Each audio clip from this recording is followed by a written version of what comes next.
মুখং করোতি বাচালং পঙ্গুং লঙ্ঘয়তে গিরিম যৎকৃপয়া তমহং বন্দে পরমানন্দ মাধবং। পরম দয়াল পরম প্রেমময় শ্রী শ্রী ঠাকুরের রাঙার আতুল চরণে ভক্তিপূর্ণ প্রণাম জানাই। পরমারাধ্যা জগৎ জননী শ্রী শ্রী বড়মা, পরম পূজ্যপাদ শ্রী শ্রী বড়দা, পরম পূজ্যপাদ শ্রী শ্রী আচার্যদেব এবং গুরু পরিবারের সকলের চরণে ভক্তিপূর্ণ প্রণাম জানাই। পরম দয়ালের পবিত্র পাঞ্জাধারী ঋত্বিক দেবতা বৃন্দ এবং অন্যান্য শ্রদ্ধা পাঞ্জাধারী কর্মীবৃন্দ, শ্রদ্ধা সঞ্চালিকা মা, ইষ্টপ্রাণ দাদা ও মায়েরা, ভাই ও বোনেরা, সকলকেই যথাযোগ্য স্থানে প্রণাম, জয় গুরু ও শুভেচ্ছা জানাই। আমি আদিষ্ট হয়েছি দুই চারটি কথা বলবার জন্য, ভুল ত্রুটি হলে ক্ষমা করবেন। ঠাকুরকে আমরা গ্রহণ করেছি সদ্দীক্ষার মাধ্যমে।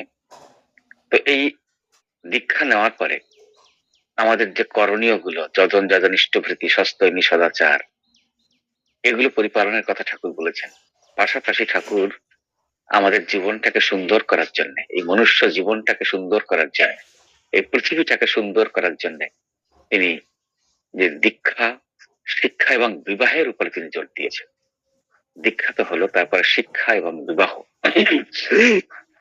আজকের দিনে আমরা অনেকে ঠাকুরের দীক্ষা নিয়েছি, কিন্তু ঠাকুর যে শিক্ষা দিলেন, যে অজস্র বাণী ও সাহিত্য তিনি আমাদের জন্য দিয়ে গেলেন, তার মধ্যে যে শিক্ষা লুকিয়ে রয়েছে, সেগুলো বর্তমান যুগে, এই একবিংশ শতাব্দীর যুগের মানুষ, কর্মব্যস্ত মানুষ, মানুষ ইন্টারনেট নিয়ে ব্যস্ত মানুষ, কম্পিউটার মোবাইল নিয়ে ব্যস্ত মানুষ, তারা ঠাকুরের সেই সাহিত্য পড়বার সময় পায় না। যার জন্যে আমরা ঠাকুর সম্পর্কে আমরা অনেক কিছু থেকে আমরা অবগত নই, এবং ঠাকুর থেকে আমরা বহু দূরে রয়েছি। দীক্ষা নেওয়ার পরেও ঠাকুর থেকে আমরা দূরে রয়েছি, ঠাকুরের কাছে আমরা আসতে পারছি না। ঠাকুরকে জানাটাই তো যজন। যজন মানে যেমন নাম করা, নাম ধ্যান এগুলো আছে, তেমনি ঠাকুরের যে বিভিন্ন গ্রন্থাদি রয়েছে, মহাপবিত্র মহামূল্যবান যে সমস্ত গ্রন্থ, প্রথম তো সত্যানুসরণ আছেই, তারপরে নারীর নীতি, পুণ্যপুঁথি, এমনি করে এক একে যত আলোচনা প্রসঙ্গ রয়েছে, স্বাস্থ্য সদাচার সূত্র, বিজ্ঞান বিভূতি, বিকৃত বিনায়ক, এরকম বহু যে বইগুলো রয়েছে ঠাকুরের, সেই বইগুলো যদি আমরা পাঠ না করি, এবং প্রতি মাসে সৎসঙ্গের যে আলোচনা, পত্রিকা, মাসিক মুখপত্র, এগুলো পড়ার ভিতর দিয়ে সেই মহাজীবন সম্পর্কে আমরা জানতে পারি, ঠাকুরের বাণী, সাহিত্য এবং শিক্ষা সম্পর্কে আমরা জানতে পারি। আর তখনই যখন আমরা শিক্ষিত হই, অর্থাৎ এই তথাকথিত একাডেমিক কোয়ালিফিকেশনে এডুকেটেড নয়, যে আমাদের জীবন চলার পথে আমার জীবনটাকে সুন্দর করতে গেলে, জীবনটাকে নির্দোষ উপায়ে উপভোগ করতে গেলে যে শিক্ষা প্রয়োজন, পৃথিবীটাকে সুন্দর করতে গেলে, সবাইকে রক্ষা করতে গেলে, নিজেকে রক্ষা করতে গেলে, এটাই তো ধর্ম। অন্যকে বাঁচানো, নিজেকে রক্ষা করা, নিজেকে বাঁচানো, এই সবকিছু করতে গেলে যে সুশিক্ষার প্রয়োজন, সেই শিক্ষা আমরা ঠাকুরের এই গ্রন্থরাজি না পড়লে, তো আমরা বর্তমান যুগে যারা এত কিছু পড়ার সুযোগ নেই, ঠাকুর তো অজস্র 25,000 পৃষ্ঠার সাহিত্য রেখে গেছেন। তো আমরা যদি এই অনলাইন সৎসঙ্গেও প্রতিদিন এমনি করে যুক্ত থাকি, এখানে যে সমস্ত বিদগ্ধ জ্ঞানী গুণী ভক্ত পণ্ডিত মানুষজন, তারা ঠাকুরের কথা সঙ্গীতের মাধ্যমে, কীর্তনের মাধ্যমে এবং আলোচনার মাধ্যমে তারা যেগুলো পরিবেশন করেন, সেগুলো জানলেও কিন্তু আমরা ঠাকুর সম্পর্কে, ঠাকুরের শিক্ষা সম্পর্কে, ঠাকুর যে কি শিক্ষা আমাদের দিতে চেয়েছেন, সেগুলো সম্পর্কে আমরা অনেকখানি অবগত হতে পারি, এবং তখন আমরা নিজেকে সেইভাবে তৈরি করতে পারি। ঠাকুর বলছেন যে ছোটকে বড় করো, বড়কে আরো বড় করে তোলো, বড়কে ছোট করো না। এই ছোট্ট একটা বাণীর মধ্যে কত সুন্দর শিক্ষা লুকিয়ে রয়েছে। আমরা কি কখনো এই বাণীটা নিয়ে ভেবেছি যে বড়কে ছোট করো না, ছোটকে বড় করো, আর বড়কে ছোট করো না, বড়কে আরো বড় করে তোলো। ঠাকুরের কাছে ভক্তবৃন্দ বসে আছে। একদিন ঠাকুর কথায় কথা বলছেন, ঠাকুরের সামনে একটা ব্ল্যাকবোর্ড রয়েছে। সেদিন বলছেন যে ব্ল্যাকবোর্ডে 3টি দাগ দেওয়া রয়েছে, চক দিয়ে 3টি দাগ দেওয়া রয়েছে। তো 3টি দাগ অসমান, কোনোটা লম্বা, কোনোটা একটু নিচের দিকে লম্বা, কোনোটা উপরের দিকে লম্বা, এরকম রয়েছে। বিশেষ করে উপরের দিকগুলো অসমান। ঠাকুর বলছেন ওই দাগগুলো, ওই 3টি দাগ রয়েছে, ওই 3টি দাগ সমান করে দিত। তখন একজন ভক্ত একটা ডাস্টার নিয়ে গিয়ে উপরের দিকটা কিছুটা মুছে দিয়ে সবটা সমান করে দিলেন। ঠাকুর বললেন ওটা কি করলি? তখন তিনি বলছেন, ঠাকুর আপনি তো 3টি দাগ সমান করতে বললেন, তাই সমান করে দিলাম। ঠাকুর বললেন, তুই বড়টাকে মুছে দিয়ে ছোটটা সমান করে দিলি কেন? ছোট দাগগুলোকে তো একটু বাড়িয়ে দিয়ে একটুখানি দাগটা টেনে দিয়ে সমান করে দিতে পারতিস। এই হচ্ছে ঠাকুরের শিক্ষা, যে বড়কে ছোট করো না, ছোটকে তুমি বড় করে তোলো। ঠাকুর তার 81 বছরের দিব্য ভাগবত জীবনে তিনি হাতে কলমে করে করিয়ে তিনি আমাদের শিখিয়েছেন, প্রত্যেকটা মানুষকে শিখিয়েছেন।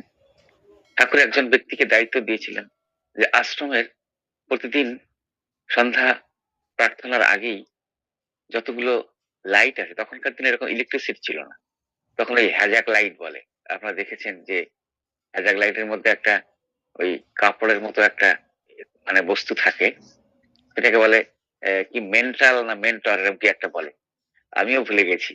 আমরাও ছোটবেলায় এগুলো দেখেছি।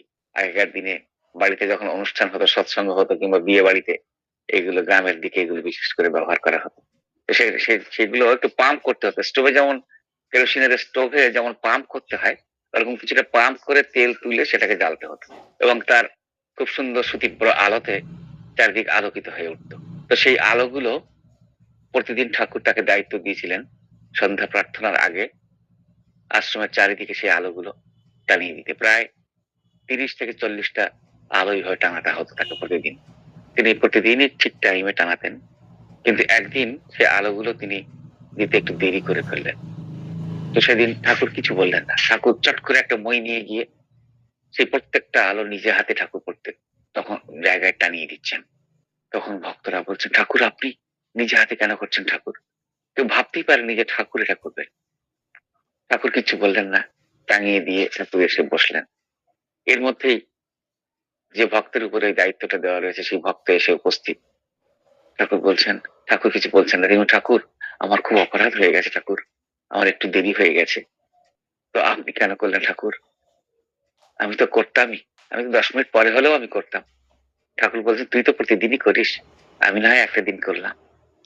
ঠাকুর তাকে শিখিয়ে দিলেন যে এতটুকু চরিত্রের গলদ যেন আমাদের ভিতরে প্রশ্রয় না পায়, এতটুকু অলসতা। আমরা যেটা বলি প্রতিদিন, আমি অক্রোধী, ঠাকুরের সামনে শতনুজ্ঞা পাঠ করি, আমি অক্রোধী, আমি অমানী, আমি নিরালস, কাম ক্রোধ লোভ মোহ, কাম ক্রোধ লোভ জিতবসী, আমি ইষ্ট প্রাণ সেবাপটু, অস্থি বৃদ্ধি যাজন জৈত্রের পরমানন্দ উদ্দীপ্ত শক্তি সমৃদ্ধ, তোমারই সন্তান, প্রেম পুষ্ট, চিরচেতন, অজর অমর, আমায় গ্রহণ করো। মানে ঠাকুর বাদ দেননি, কোনো কথাই বাদ দেননি, প্রত্যেকটা কথার মধ্যে লুকিয়ে রয়েছে অজর অমর, প্রেম পুষ্ট। ভাবা যায় আমরা তো আমাদের ভিতরে প্রেমের অভাব, আমরা মানুষকে ভালোবাসতে পারি না, মানুষকে দোষী করি, আমাদের চরিত্রে এত গলত, কিন্তু ঠাকুর সবগুলোই এই শত অনুজ্ঞার মধ্যে দিয়েছেন। তো সেই শত অনুজ্ঞার যে কথাটি আমার ভিতরে প্রস্ফুটিত না হচ্ছে, ঠাকুর সেখানেই ধরলেন। ঠাকুর তার তার সেই ত্রুটিটা মুক্ত করার জন্য, যাতে যথাসময়ে সেই কাজটা সম্পাদিত হয়, আর সেই কাজটা যদি যথাসময়ে সম্পাদিত না হয়, তার অপরাধ ওই ভক্তকে স্পর্শ করবে, তার সেই নেগেটিভিটি বা নেগেটিভ রেডিয়েশন সেই ভক্তকে স্পর্শ করলে তার আত্মিক উন্নতির পথে বাধা আসতে পারে। তাই ঠাকুর নিজেই সেই আলোগুলো তিনি যথাসময়ে জেলে দিলেন। তো এমনি করে শিক্ষা কে দেবে? ঠাকুর আমাদের প্রত্যেকটা মানুষকে এক জন্মেই ঈশ্বর প্রাপ্তি যাতে হয়, তার জন্যই ঠাকুর এই পারফেকশন চেয়েছেন। পুরুষোত্তম তিনি চির কি বলা যায়, তিনি নির্ভুল, তিনি পরমতম পারফেক্ট। আমাদের প্রত্যেকটা মানুষকে তিনি, আমরা আচার্য ধারাবাহিকতার মধ্যে সেটা দেখতে পাই, পুরুষোত্তমের রেতধারার মধ্যে সেটা দেখতে পাই, যে ঠাকুর সস্তয়নীর উপরে এত কেন জোর দিলেন, যে সস্তয়নীর পঞ্চনীতি আমরা তো পালন করি না। আমরা যারা সস্তয়নী নিয়েছি আমাদের উন্নতি নেই, তার কারণ কি? তার কারণ আমরা সস্তয়নী নিয়ে আমরা হয়তো ভাবি অনেকটা এগিয়ে গেছি, আমি নিরামিষ খাই, সস্তয়নী নিয়েছি। সাধারণ মানুষরা তো শুধু দীক্ষিত, আর আমি সস্তয়নী দীক্ষা নিয়েছি, সস্তয়নী ব্রত নিয়েছি। কিন্তু যদি আমাদের কাছে জিজ্ঞাসা করা হয় সস্তয়নীর পঞ্চনীতি কি, তাহলে কিন্তু আমরা বলতে পারি না। তো সস্তয়নী শুধু নিলে হবে না, সস্তয়নীর পঞ্চনীতিটা পরিপালন করতে হবে, তবেই কিন্তু আমাদের জীবনে ঈশ্বর প্রাপ্তি পর্যন্ত হতে পারে, ষষ্ঠহীন যদি ঠিকঠাক পরিপালন করা যায়।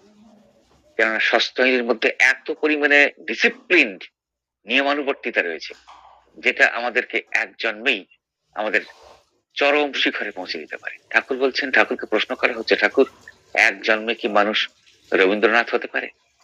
ঠাকুর বলেছিলেন হতে পারে, যদি তার ভিতর সেই ট্রিমেন্ডাস উইল ফোর্স থাকে, যে প্রচন্ড ইচ্ছা শক্তি থাকে। এই ইচ্ছা শক্তি কয়জনের হয়?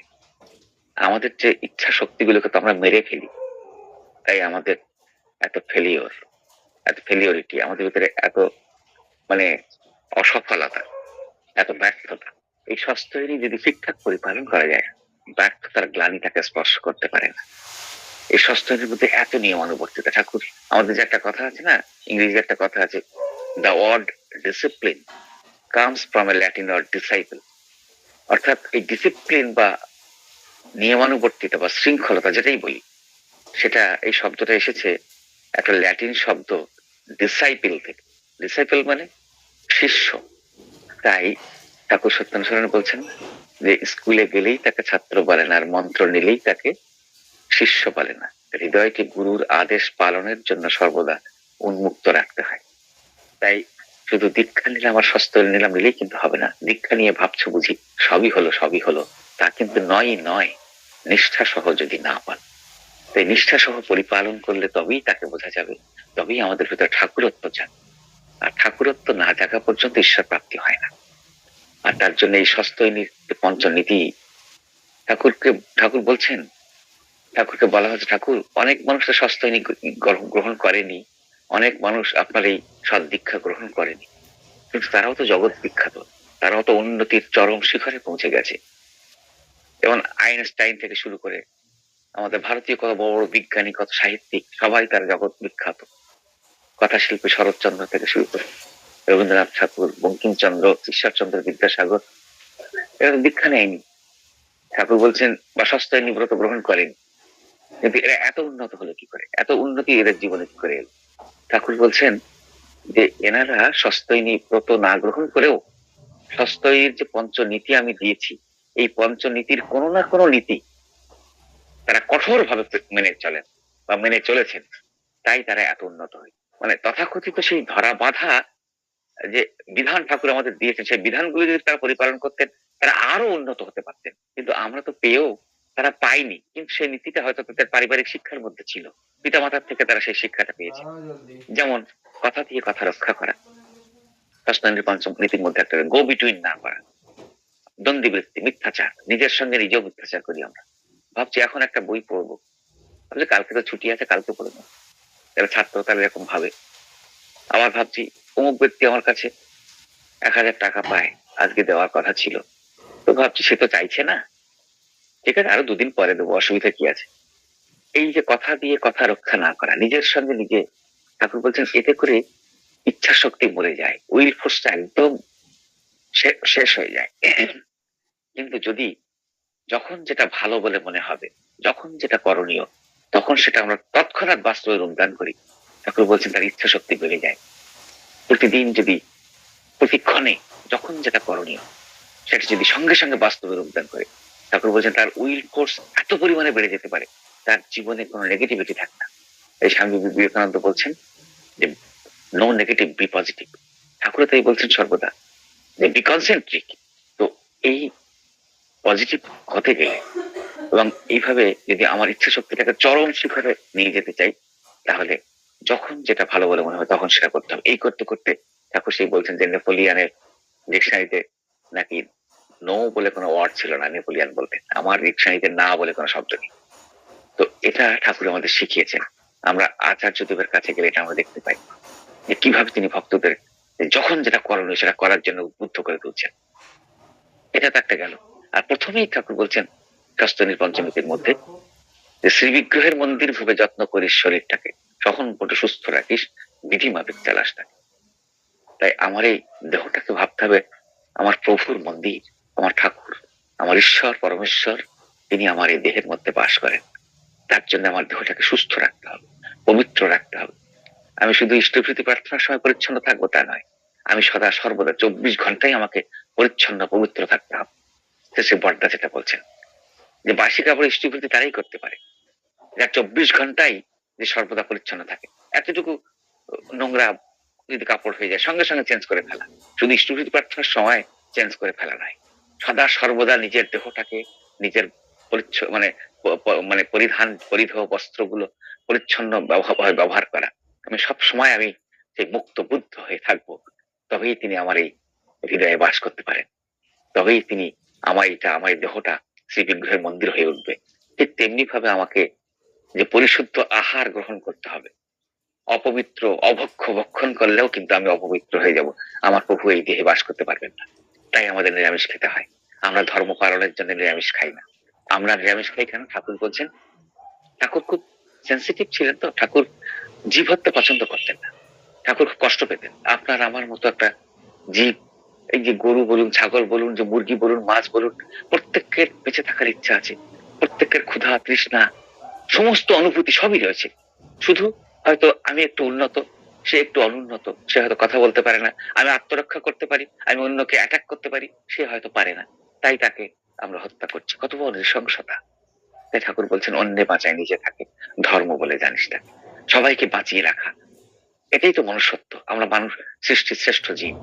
তাই ঠাকুর বলছেন যে এটাই ধর্ম, এবং এইভাবে নিরামিষ খাওয়ার কারণটা হচ্ছে এইটা, শুধু কথার ধর্ম পরিপালনের জন্য আমরা নিরামিষ খাই না, এবং এইগুলো না খেলে আমাদের শরীর সুস্থ থাকে।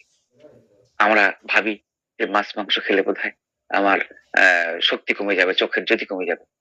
আমার মনে পড়ে গেল এই মুহূর্তে একজন আমাদের ঋত্বিক দাদা, আহ সুদীপ্ত মন্ডল, তারপর অনেকেই চেনেন, তার বাবাও ঋত্বিক ছিলেন, গণেশ চন্দ্র মন্ডল বাংলাদেশে, তিনি সুদীপ্ত দা এখন থাকেন আদি সপ্তগ্রাম, ভারতবর্ষ, আমাদের পশ্চিমবঙ্গে হুগলি জেলার। তো সুদীপ্ত দা তখন মাধ্যমিক পরীক্ষা দেবে, মাধ্যমিক পরীক্ষার মাসখানেক আগে থেকে তার হঠাৎ করে রাত্রান্ধতা শুরু হয়ে গেল, রাতে দেখতে পায় না। তো একজন বড় চক্ষু বিশেষজ্ঞ ডাক্তারের কাছে তিনি গেছেন, গিয়ে তিনি প্রায় 50-60 জন রোগী তার সামনে লাইন দিয়ে, তারপরে তিনি সেই ডাক্তারের কাছে যখন গেছেন 3-4 ঘন্টা পরে ডাক্তার ওষুধপত্র লিখে দিলেন, চোখটা ভালো করে পরীক্ষা করে, আর বললেন যে ছোট ছোট মাছ খাবে। তখন সুদীপ্ত দা বলছেন, দাদা আমি তো, ডাক্তারবাবু আমি তো নিরামিষ খাই, আমি আজন্ম নিরামিষ আসি, আমি কখনো মাছ মাংস খাইনি, তো আমি কি করে মাছ খাবো? ওটা তোমার চোখের রোগ হবে না তো অন্য লোকের হবে? তুমি এই বয়সে মাছ মাংস ছেড়ে দিয়েছো, হ্যাঁ, তোমার দুর্বল শরীর, তোমার ভিটামিনের অভাব, তাই তোমার চোখের এই প্রবলেম, এগুলো খেতে হবে, এখন থেকে খাবে। তখন ওই বয়সেই সুদীপ্ত দা একটু জেদি মানুষ ছিল, সঙ্গে সঙ্গে সেই প্রেসক্রিপশন ছিঁড়ে ফেলে দিল ডাক্তারের সামনে। ডাক্তার তো রেগে ফায়ার হয়ে, হ্যাঁ তোমার এত বড় স্পর্ধা, তুমি আমার সামনে আমার প্রেসক্রিপশন ছিঁড়ে ফেলে দিলে? বলছে, ডাক্তারবাবু আমি 50 জনের পেছনে লাইন দিয়ে আপনার কাছে এসেছি, এই 50 জনের মধ্যে আমি একমাত্র নিরামিষ ভোজী, আর কেউ কিন্তু নিরামিষ খায় না, তো এই লোকগুলোর চোখের সমস্যা হলো কেন? ডাক্তারের মুখে আর কোনো কথা নেই। তিনি বলছেন, তাই তো, বলছেন আমি আপনার ওষুধ খাবো না, বলে সুদীপ্ত দা ওখান থেকে বেরিয়ে এলো, গিয়ে দেওঘরে চলে গেল 2-1 দিনের মধ্যে। দেওঘরে গিয়ে তখন আমাদের শ্রী দাদা আচার্যদেব ছিলেন, শ্রী দাদার কাছে গিয়ে নিবেদন করলেন যে দাদা আমার সামনে মাধ্যমিক পরীক্ষা, আমার এই পরিস্থিতি, আমি তো চোখে রাত্রে দেখতে পাচ্ছি না, তা আমি পরীক্ষা পাশ করতে পারবো? শ্রী দাদা বললেন, ঠিক আছে, তুই ওই সিম পাতা, আমরা সিম খাই না, সিম, সিম পাতা তুই ভালো করে ধুয়ে নিয়ে 2 হাতে রগড়ে তুই এই চোখে প্রতিদিন পরপর 3 দিন 1 ফোঁটা করে দিবি। তাই করলো বাড়ি এসে। 3 দিনের পর থেকে সে সম্পূর্ণ চোখে আবার আগের মতো দেখা শুরু করলো, এবং সুন্দরভাবে পরীক্ষা দিয়ে মাধ্যমিক পাশ করলো। তো অদ্যাপি সেই লীলা করেন গোরা রায়, কোনো কোনো ভাগ্যবানে দেখিবারে পায়। সেই ঠাকুরের জীবন্ত প্রতিভূত আচার্য ধারাবাহিকতা, এই আচার্যের কাছে গেলে আমরা ঠাকুরকে দেখতে পাই। এই ঠাকুরের মতোই তিনি বিধান দিয়ে, যে কত ছোট্ট একটা বিধান দিলেন, তাতেই তিনি সুস্থ হয়ে গেলেন। তার মুখের কথাতেই তো মানুষ সুস্থ হয়ে যায়। গভীর বিশ্বাস চাই। তাই আমার সময় হয়তো শেষের দিকে, আমরা আচার্য ধারাবাহিকতা পেয়েছি, তাই এই ষষ্ঠনীতি পঞ্চনীতি যদি আমরা ঠিকঠাক করে পরিপালন করি, আর আচার্য ধারাবাহিকতা যদি থাকে, আমাদের জীবনে উন্নতি অবশ্যম্ভাবী। এবং যে ষষ্ঠনীতি পঞ্চনীতি আমাদের ভালো করে জানতে হবে, এবং ঠাকুরের শিক্ষা সম্পর্কে এবং দীক্ষা বিবাহ এগুলো নিয়ে আজকে আলোচনা করার মতো তেমন বিশেষ সময় নেই, শুধু একটুখানি আমি বলবো, ঠাকুর বলছেন যে পিতা মাতার যেমনি ভাব ডিম্বরেতে তেমনি ছাপ, এবং সুসন্তানের একটাই কন্ডিশন, স্বামীর প্রতি টান যেমনই ছেলেও জীবন পায় তেমন, যে স্বামীর প্রতি অকট্ট টান থাকতে হবে মায়েদের, তবেই কিন্তু সুসন্তান আসবে। সতীব্রতার পতিব্রতা 2 প্রকারের নারী আছে, ঠাকুর পতিব্রতা থেকে সতীব্রতাকে বেশি প্রাধান্য দিয়েছেন। পতিব্রতাকে স্বামীর সঙ্গে ঝগড়া করে না, স্বামী যা বলে সে ভালো হোক খারাপ হোক তাই মেনে চলে, কিন্তু স্বামীকে সংশোধন করার চেষ্টা করে না। লম্পট মাতাল স্বামীকেও সংশোধন করার চেষ্টা করে না। সতীব্রতা নারীকে যে লম্পট স্বামীকেও, মাতাল স্বামীকেও সুপথে ফিরিয়ে আনার জন্য সে সেই মা দুর্গার মতো হয়ে দাঁড়ায়, তার ব্যক্তিত্ব নিয়ে তাকে তার ভিতরে দেবত্ব আরোপ করে সেই দেবতার ভিতর দিয়ে সন্তান আনয়ন করেন, দেব সন্তান আনয়ন করতে পারেন। এই হচ্ছে সতীব্রতা। ঠাকুর বলছেন টান কেমন, স্বামীর প্রতি টান, বলছেন যে একটা ওই আমরা তীর ধনুক দেখেছি, ধনুকের যে শিলাতে দড়িতে একটা তীর আস্তে করে টেনে যদি আমরা ছেড়ে দিই, তীরটা বেশি দূরে যাবে না, কাছে গিয়ে পড়বে। আর যদি জোরে টান দিয়ে ছেড়ে দিই, সেই তীরটা বহু দূর গিয়ে পড়বে। ঠাকুর বলছেন ওই রকম টান হতে হবে, যার স্বামীর প্রতি ওই রকম টান, অর্থাৎ সন্তানের প্রতি মায়ের যেমন টান থাকে, স্বামীর প্রতিও কিন্তু তেমন টান থাকতে হবে, যে স্বামীর জন্য সে সব করতে পারে, জীবনটাকে বাজি রাখতে পারে, এরকম ভালোবাসা। তবে স্বামীরও সেরকম যদি যোগ্যতা থাকে, স্বামী যদি সেরকম শ্রেষ্ঠ বর মানে তো শ্রেষ্ঠ হতে পারে, তাহলে মায়ের হাতে বাঁচা বাড়া, নারীর হাতে বাঁচা বাড়া, নারীটাই দুনিয়া আসছে না। ঠাকুর মায়েদেরকে সেই উচ্চ স্থান দিয়েছেন, মায়েরা সব পারে, তবুও যদি পুরুষ যদি সুন্দর হয় তাহলে সেখানে আরো সুন্দর হয়, সেখানে দেখা যায় মায়েদের অতখানি কষ্ট সাধ্য হয় না তাকে, তার সে টান আসতে তার প্রতি। তাই তাদের শ্রদ্ধা পেতে গেলে আমাকেও তো সেই শ্রদ্ধাবান বা শ্রদ্ধার মানে সেই শ্রদ্ধাবান হয়ে উঠতে হবে। টান পেতে গেলে আমাকেও তো সেরকম ভালোবাসার আধার হতে হবে, এই শ্রদ্ধার আধার হতে হবে। তাই আমরা এত কিছু আমরা কিছুই জানতাম না, শিখতাম না, এই ঠাকুরকে গ্রহণ করতে না পারতাম। আর সেই সঙ্গে সদাচারটাও খুব দরকার। এবং আমি যে সুসন্তানের কথা যেটা বলতে বলতে আমি সদাচার আজকে আর বলবো না। তো যে সুসন্তানের জন্য ঠাকুর বলছে ওই যে পিতামাতার যেমনি ভাব, একটা চোর দম্পতি, একটা চোর সেই ধরা পড়ে গিয়ে জেল খাটছিল। তো সেই যিনি জজ সাহেব ছিলেন, তিনি এত সহৃদয় ব্যক্তিত্ব ছিলেন যে ওই চোরটাকে বাঁচানোর জন্য তার মানে এমন চুরি করেছে, এমন ডাকাতিও করেছে যে তার 5 বছরের জেল হয়ে যাবে। তো সে যাতে ভালো হতে পারে, কেননা সেই চোরটা মানে চোর বা ডাকাত হলেও তার ভিতরে অনেক মানে ছিল, মানে খুব ওবিডিয়েন্ট ছিল। তাই সেই জজ সাহেব তাকে বাঁচানোর চেষ্টা করছেন। প্রতিদিন যে সমস্ত সওয়াল জবাব হয়, কাঠগড়ায় উঠে যে সমস্ত হয়, তারপরে কিভাবে তাকে বাঁচানো যায়, এই যে প্রচেষ্টা জজ সাহেবের, সেটা লক্ষ্য করে সেই চোরের চোখে জল আসতো এবং জজ সাহেবের প্রতি তার শ্রদ্ধায় ভক্তিতে মাথা নত হয়ে আসতো। তারপরে সেই জজ সাহেবের প্রচেষ্টায় সে মুক্তি পেয়ে গেল। হ্যাঁ, হয়তো সামান্য 1 মাস জেল খেটে সে মুক্তি পেয়ে গেল। জেল খেটে মুক্তি পাওয়ার পরে সে যখন বাড়িতে আসলো, এসে তার স্ত্রীর সঙ্গে ওই জজ সাহেবের কথা, তার প্রতি সেই যে কত মুগ্ধ হয়েছে জজ সাহেব, কত মহান ব্যক্তিত্ব, কিভাবে তাকে বাঁচালেন, জজ সাহেব তাকে কত ভালোবাসতো, এইসব কথা বলতে বলতে সেই রাত্রে স্বামী স্ত্রী উপগত হলো।